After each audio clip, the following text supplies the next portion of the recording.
আমার মতে সামর্থ্য থাকলে কখনোই গ্রামে থাকা উচিত নয়। গ্রামে 100 বিঘা জমির মালিক হওয়ার চাইতে শহরে এক টুকরো ভাড়া বাসায় থাকা অনেক ভালো, অনেক আরামদায়ক, অনেক সম্মানের। গ্রামে স্থায়ীভাবে বসবাস করাটাকে কোন সূচকে এগিয়ে রাখা যায়? আসলে এখানের বেশিরভাগ মানুষ এতটাই টক্সিক যে তারা নিজেদের ব্যক্তিগত জীবনের চাইতে আপনার জীবন নিয়ে বেশি চিন্তিত। আপনার চুল বড় কেন, অনার্সে পড়া সত্ত্বেও মেয়ের বিয়ে দেয় না কেন, 25 বছর বয়সেও আপনি বেকার কেন, আপনার কোনো ব্যাচমেট বা আপনার সমবয়সী কেউ যদি বিদেশে গিয়ে লাখ লাখ টাকা কামায় তাহলে আপনি এখনো পড়াশোনা করছেন কেন? এসব আজগুবি বিষয় নিয়ে তাদের অনেক টেনশন।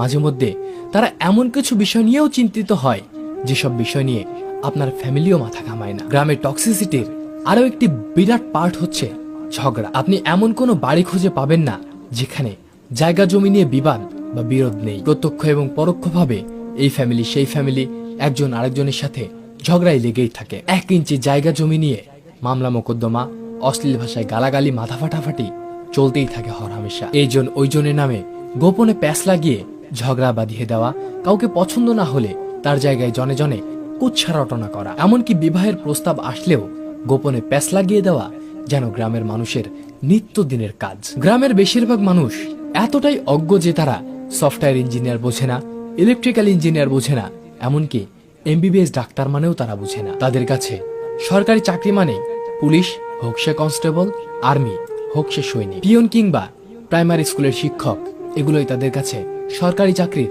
মানদণ্ড। একজন নার্সকে তারা যেমন ভাবে ডাক্তার ভাবে তেমন ভাবেই একজন সরকারি মেডিকেল, এমবিবিএস বা অন্যান্য ডাক্তারি ডিগ্রিধারীদেরকেও তারা একই রকম মনে করে। তাদের কাছে আপনি সরকারের কততম গ্রেডের চাকরি করেন তার চাইতে বেশি ইম্পর্টেন্ট আপনি প্রাইভেট জব করেন নাকি গভর্নমেন্ট। আপনি প্রাইমারি স্কুলের পিয়ন হলেও হয়তোবা তারা মেয়ে বিয়ে দিতে চাইবে, কিন্তু যদি শুনে আপনি প্রাইভেট কোম্পানিতে চাকরি করেন সে চাকরি যতই ভালো হোক তারা আমতা আমতা করবেই। তাদের কাছে আপনার উচ্চশিক্ষা গ্রহণের চাইতে আপনার যে বন্ধু এসএসসি পরীক্ষার পরে সৈনিক, কনস্টেবল কিংবা বিদেশে লেবারের কাজ করতে গিয়েছে তাদের দাম অনেক বেশি। আর টক্সিসিটির সবচেয়ে বিরক্তিকর একটা পার্ট হচ্ছে গ্রামের চায়ের দোকানগুলো। প্রতিটি চায়ের দোকানে চায়ের কাপে চুমুকি ওঠে গিবত দিয়ে। যেখানে কার বউয়ের বাচ্চা হচ্ছে না, কার ছেলে মেয়ের বিবাহ হচ্ছে না থেকে শুরু করে রাজনীতি, অর্থনীতি, খেলাধুলা, কোনোটারই গবেষণা বাকি থাকে না, যার অধিকাংশই আবার গুজব। এত সবের মাঝেও আপনারও গ্রামে কিছু শুভাকাঙ্ক্ষী থাকে যারা আপনাকে বোঝার চেষ্টা করে, যারা অন্যের জীবন নিয়ে এতটা আগ্রহী বা উৎসাহী নয়। তারা মানে যে উচ্চশিক্ষা গ্রহণের চাইতে বিদেশ চলে যাওয়া কিংবা কোনো কাজে লেগে পড়া